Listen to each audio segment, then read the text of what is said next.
Hi, I'm Colin and welcome to How to Paint Watercolours. So if you're ready, we'll get started and we'll paint this one. Hi and welcome back to my channel, How to Paint Watercolours with me, Colin.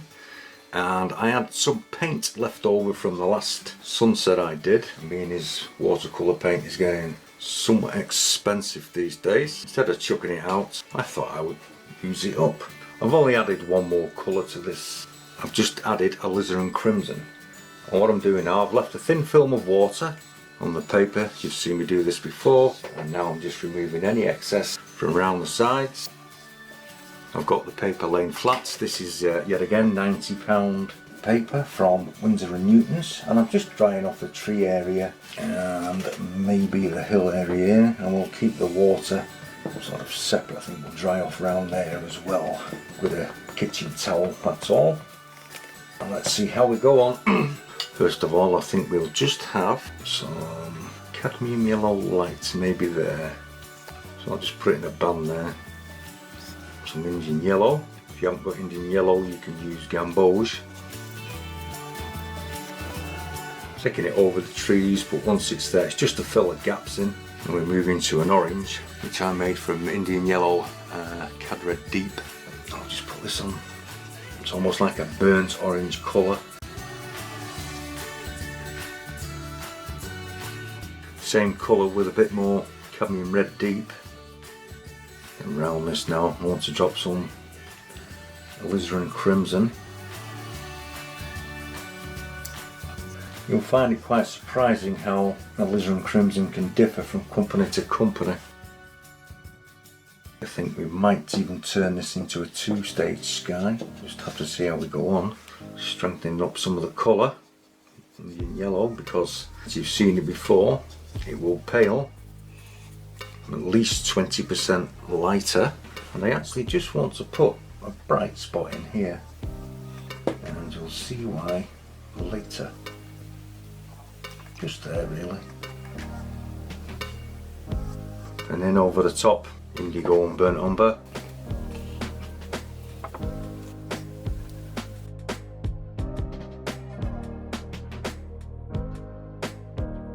Just round these bushes and trees. Forgive my arm.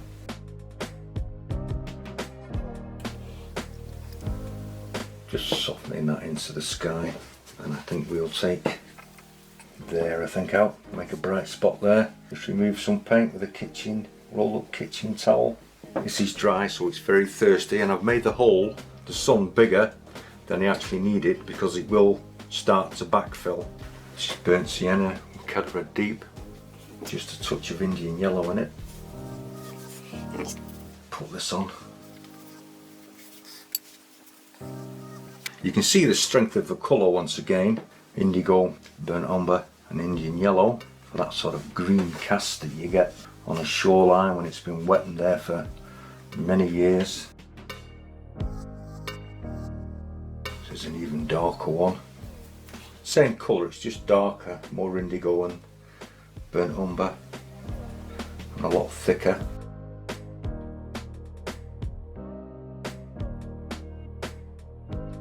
And now we're going to leave this to settle a bit, and then we'll put a cloud running across the top of the sun. But if I put it on now, it's far too wet and it will just explode and go everywhere. So I'm going to have to give this a few minutes and then we'll come back. Okay, this is indigo and burnt umber once again, but it has slightly more burnt umber in it, just to take it away from the blue side, as we are just moving across the yellow. And with any luck, it won't turn green. Just have to be a little bit careful.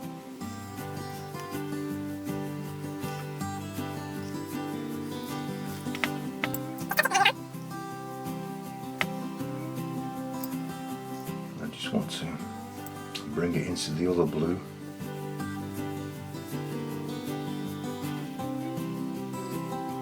Soften that edge. And then whilst it's still damp, just a few sun rays, pulled out with a damp mop brush.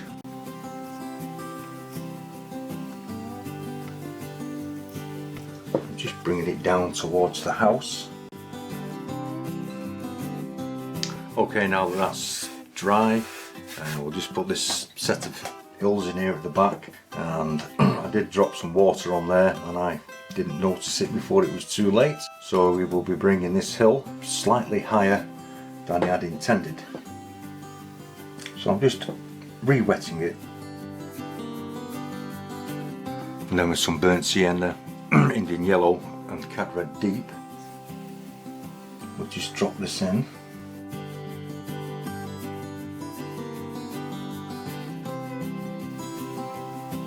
This is indigo and burnt umber. I just want to put a little bit of green into this. We may glaze over it later with some alizarin crimson, but I've not quite made my mind up yet. Then we come to these trees, and I'm just going to, on the outside edge, this is cadmium yellow light. And I'm just dropping the highlights in, just where the sun would catch the right hand side edge of the tree, then some of the lighter olive green.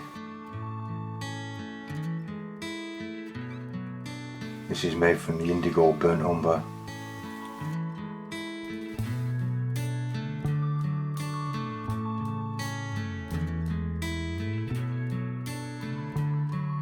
Same mixture again, but it's an even darker mix. This has less Indian yellow in it.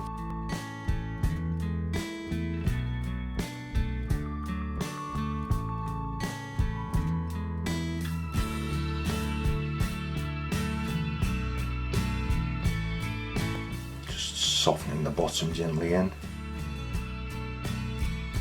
Come round to these bushes at the back, and I think we'll just change the colour up in these.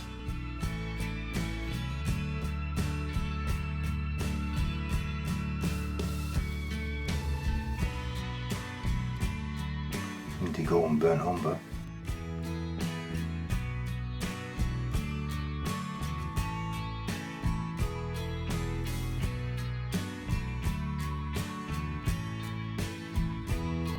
Again, damp brush, just soften these in as well. A touch of the real dark now of indigo and burnt umber. This is almost like a black, very black green.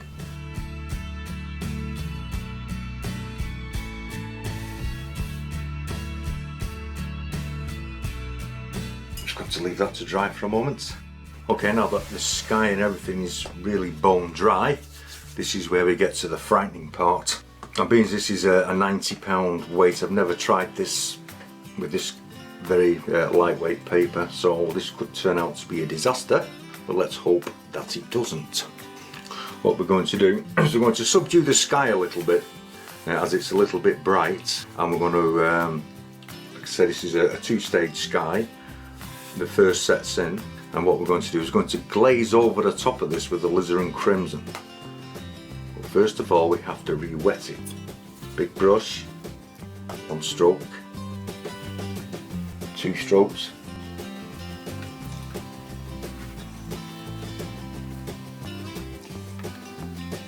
Try not to bring it into your trees over this hillside.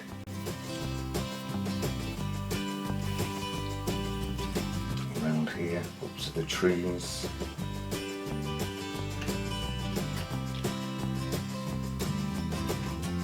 Then with a soft brush,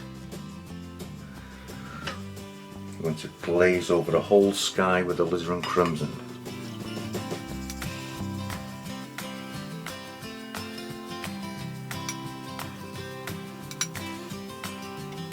Over your hillside.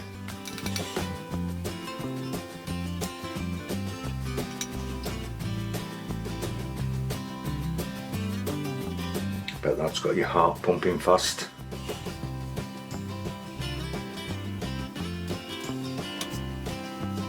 Do not mess around with it, just leave it like that.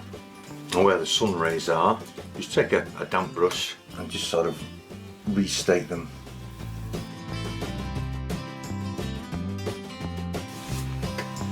Okay, now that the sky is relatively dry, you can see it's subdued it all. Just some cobalt blue on the gable end of this cottage and run it over the roof. Drop a little bit of dark where the chimney is, so just down one edge. This is your sky colour, indigo, burnt umber.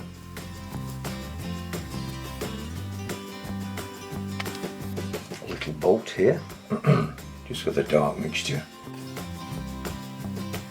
And then with a small goat hair mop brush, I'm just going to drop it into some cadmium yellow, take off all the excess paint, and we will drag this very gently across the paper, and hopefully we will create a hit and miss effect, even though this is not rough paper.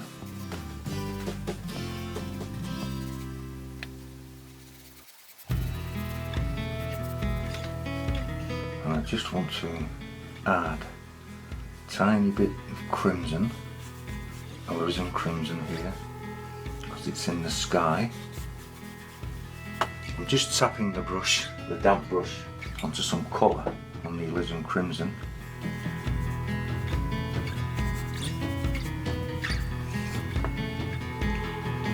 Same colour as the mountain.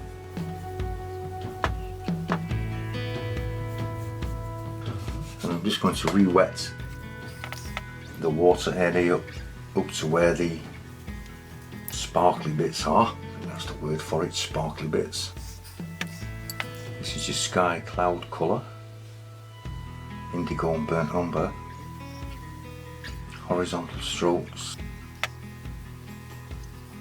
allowing it to get a little darker at the bottom as you come more forward.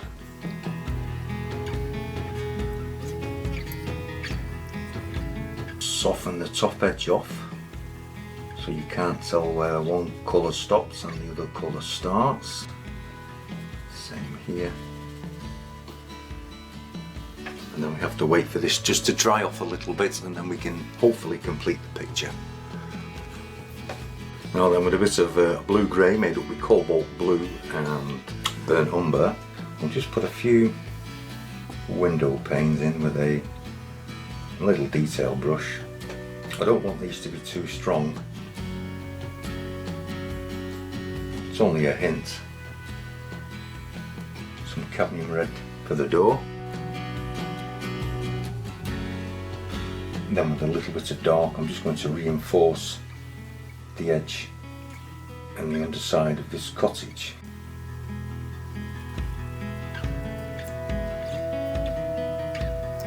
A little bit of shadow where the window is, and maybe just a hint of roofing tiles. The odd line of brick here. Not too much detail, just enough. Once again with a detail brush and a steady hand, I'll put the mast in on this little sailboat.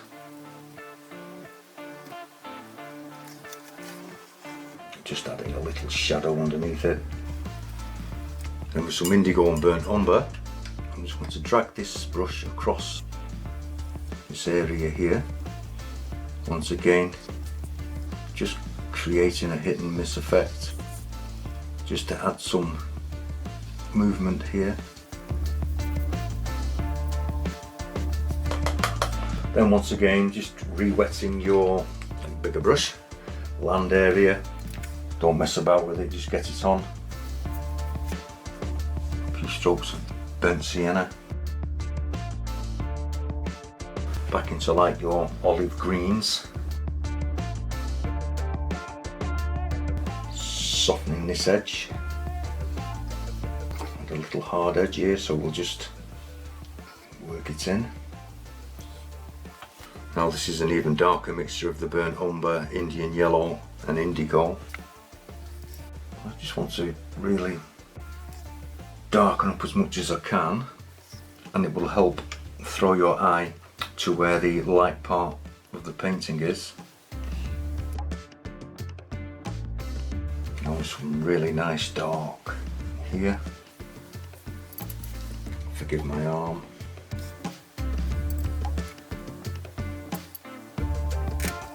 working quite quickly. It's drying out rather fast. Softening one or two edges.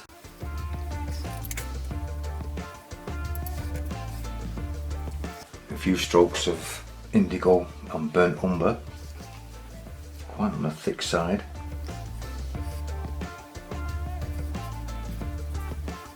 Once again with a damp brush, just softening the edges in.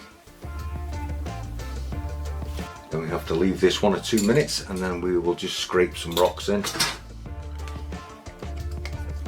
But we'll have to wait until the shine just disappears off the paper so it doesn't backfill in.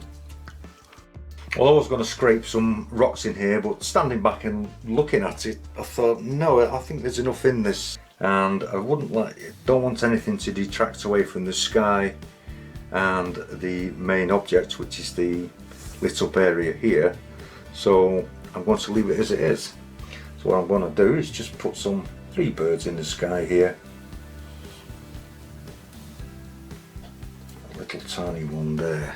I've just put some wind streak lines in with a craft knife. You've seen me done that before, but now we get round to the best bits. This is where you get to sign it, mount it and frame it. I hope you've enjoyed this video, and if you'd like to see the other videos I've made for YouTube, I will leave a link in the description box, and if you click on that it will take you straight to them. So once again, I'd like to thank you very much for watching. Thank you.